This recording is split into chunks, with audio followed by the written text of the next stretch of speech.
কালী নামটা বড় মিঠা, বলো রে দিবা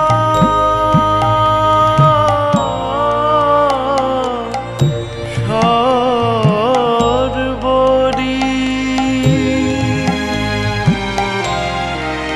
ওরে যদি কালী করেন কৃপা, ওরে যদি কালী করেন কৃপা, তবে কি সমনে ডরি শ্রীরাম প্রসাদ বলে।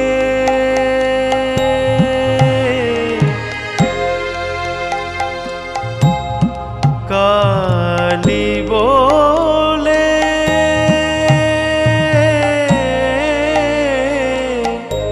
যাব তরি,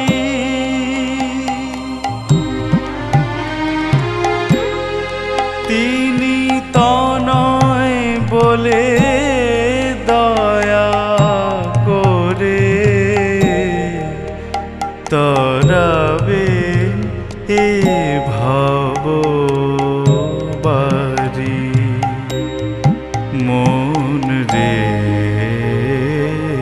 তোর চরণ ধরি। মা মা মা গো।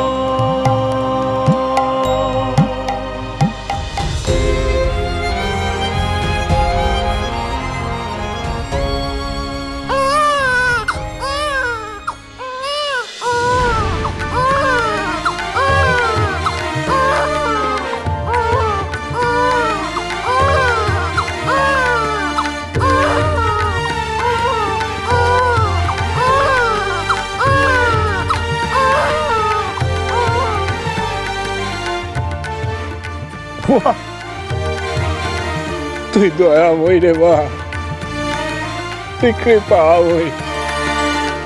আমি ধন্য মা, তোমার সন্তান রামপ্রসাদ ধন্য মা। অসীম তোমার কৃপা মা, অসীম তোমার কৃপা।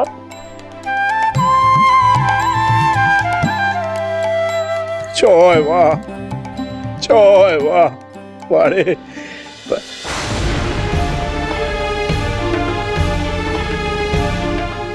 মা, মা দেখি উনি গেলেন কোথায়?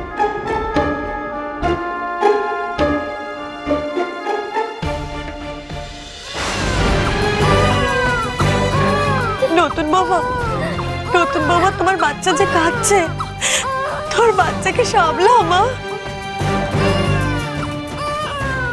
ও তো কাঁদছে না মা।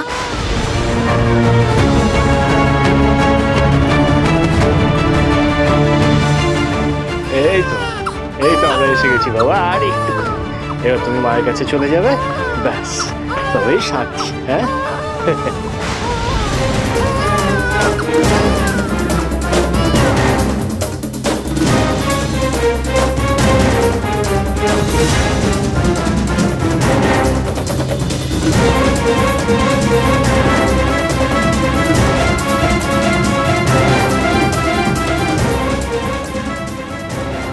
কি করে সম্ভব? কি দেখছি আমি? এই অসাধ্য সাধন কি করে করলেন মেজো ঠাকুরপো? আমি বলেছিলাম না বাবা যে আমার মা চাইলে সব সম্ভব। মা যদি চায় তবে সব হবে। এ আমার মায়েরই কৃপা গো বাবা। মা রক্তকালীর কৃপাতে কল্যাণীর সন্তান তার প্রাণ ফিরে পেয়েছে।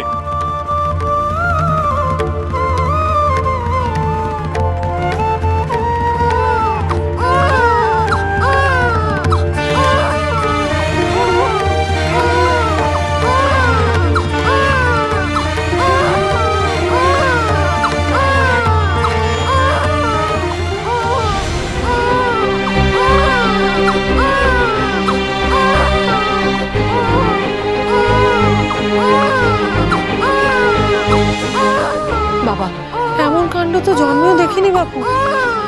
মায়েদের কোলে কেউ বাচ্চাদের কান্না থামছে না। মা হলে তবে তো বাচ্চার কান্না থামাতে পারবে। কেউ জানে না যে আমি কল্যাণী আর সর্বাণীর বাচ্চা বদলে দিয়েছি। ও বাবা, এ তো থামার নামই নিচ্ছে না। সর্বাণী, এই দেখুন তো, আপনি কল্যাণীর ছেলেকে একবার কোলে নিয়ে দেখুন, দেখি থামে কিনা। আর খোকাকে একবার কল্যাণীর কাছে দিই।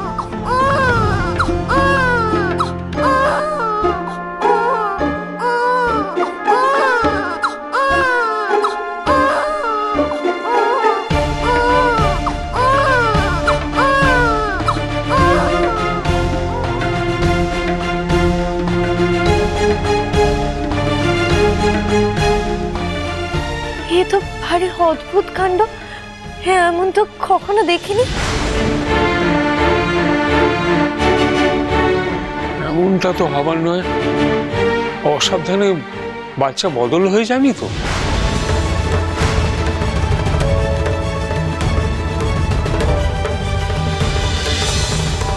এবার সর্বাণীর সাথে সাথে কল্যাণীর ছেলেও এই বাড়ি থেকে কিছুদিনের মধ্যে বিদায় হয়ে যাবে।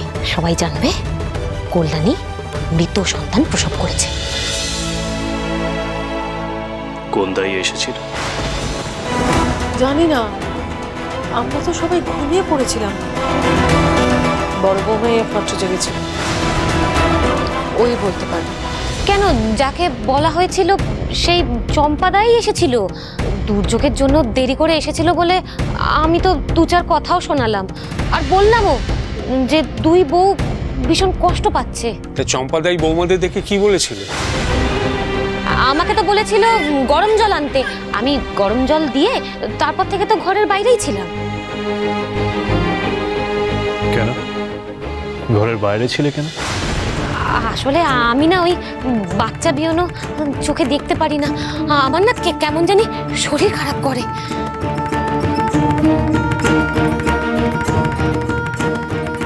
যাই হোক, তারপর কি হলো বলো? তারপর তো আমি বাচ্চার কান্না শব্দ পেলাম। তারপর দাই বেরিয়ে এসে বলল যে একটা সুখবর আছে আর একটা দুঃখের খবর আছে। কল্যাণী মৃত সন্তান প্রসব করেছে। তারপর তো আমি ছুটে এসে যা দেখলাম, আপনারাও ঘুম থেকে এসে তাই দেখেছেন। মাঝখানে দাই কোনো ভুল করেছে কিনা তা তো আমি বলতে পারবো না। মেস্তা, বলছি ভোরের আলো তো ফুটে এসেছে। তুমি একবার চলো না আমার সাথে। ওই পুকপাড়ায় চম্পাদাই বাড়িতে যেতে হবে। দাইকে এক্ষুনি একবার ডেকে নিয়ে আসতে হবে। এখন আর দাইকে ডেকে এনে কি হবে বলতো? যাও, ঘটন ঘটার তো ঘটেই গেছে। হ্যাঁ, সবই নিয়তি। হ্যাঁ, নিয়তি তো বটে, তবে এই কথাও তো ঠিক যে একমাত্র দাইমাই বলতে পারবে যে কার কোলে কোন সন্তান জন্মগ্রহণ করেছিল, তাই না? হ্যাঁ রামপ্রসাদ, এটা তুই একদম ঠিক বলেছিস। আর আমাদের যদি কোনো ভুল হয়েও থাকে তাহলে তা না হয় সংশোধন করে নেওয়া যাবে তখন। আয় বিশু।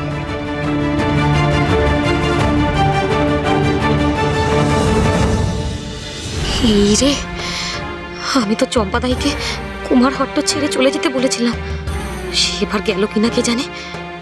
এবারে যদি সবার সামনে ভয়ের ঠেলায় আমার নাম করে সব বলে দেয় তাহলে কি হবে? কি মুশকিল, কোথায় আমরা যাব সেটা তো বলবি বউ। আরে এখনো তো সময় নয়, তাড়াতাড়ি চল। এই তো, দাঁড়াও, তোমরা চললে কোথায় চম্পাদাই? ঠাকুর, আপনি আমার মেজ ঠাকুরকে চেনেন, তন্ত্রমন্ত্র জানে অনেক। আপনাকে না একেবারে ভস্ম করে দেবে। ছোট দাদা, তোমরা এখানে? হ্যাঁ, তোমাকে এক্ষুনি আমাদের বাড়িতে যেতে হবে, চলো। না না, আমি যেতে পারবো না। পারবো না বললে তো হবে না চম্পাদাই, সেখানে খুব জরুরি দরকার আছে, যেতে তোমাকে হবে। কিন্তু আমরা যে একটা ভিন গায়ে যাচ্ছি, আত্মীয়ের বাড়ি, খুব দরকার, যেতেই হবে। আমি তোমাকে কথা দিচ্ছি চম্পাদাই, যে আমি তোমায় বেশিক্ষণ সেখানে আটকাবো না, কিন্তু আমার সাথে তোমাকে যেতেই হবে। এসো।